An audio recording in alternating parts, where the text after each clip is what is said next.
College లో viva pass అయినంత easy కాదు ఐటీ ఇంటర్వ్యూస్ క్లియర్ చేయడం. దట్టు ఇలాంటి చిన్న చిన్న బేసిక్స్ తెలియకపోతే ఇంకా కష్టం. బైనరీ సర్చ్ లో మిడ్ వాల్యూ ఫైండ్ అవుట్ చేయడానికి మనం యూజ్ చేసే ఫార్ములా లో ప్లస్ హై బై 2. ఇది పర్ఫెక్ట్ గా వర్క్ అయ్యింది, కానీ అన్ని సిచువేషన్స్ లో కాదు. వీడియోని సేవ్ చేసి పెట్టుకో, నీకు పిచ్చ క్లారిటీ వచ్చేలా ఎక్స్ప్లెయిన్ చేస్తా. ఓకే, ప్రోగ్రామింగ్ లాంగ్వేజెస్ లో ఇంటీజర్ కి ఒక రేంజ్ ఉంటుంది, from this value to this value. చిన్న ఇంటీజర్ వాల్యూస్ కి లో ప్లస్ హై బై 2 అనే ఫార్ములా కంప్లీట్లీ వర్క్స్ ఫైన్. కానీ ఇన్ కేస్ పెద్ద వాల్యూస్ ఉంటే, let's say in this case low equal to this and high equal to this, formula ప్రకారం ఈ రెండింటిని add చేసినప్పుడు ఇంటీజర్ రేంజ్ కన్నా ఎక్కువనే ఉంది. మరి ఆ సిచువేషన్ ఏమవుద్ది?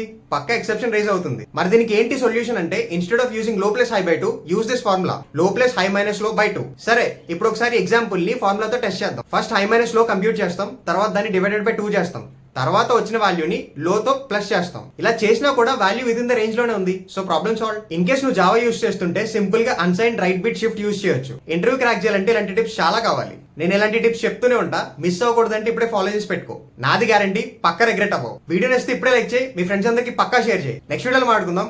బాయ్.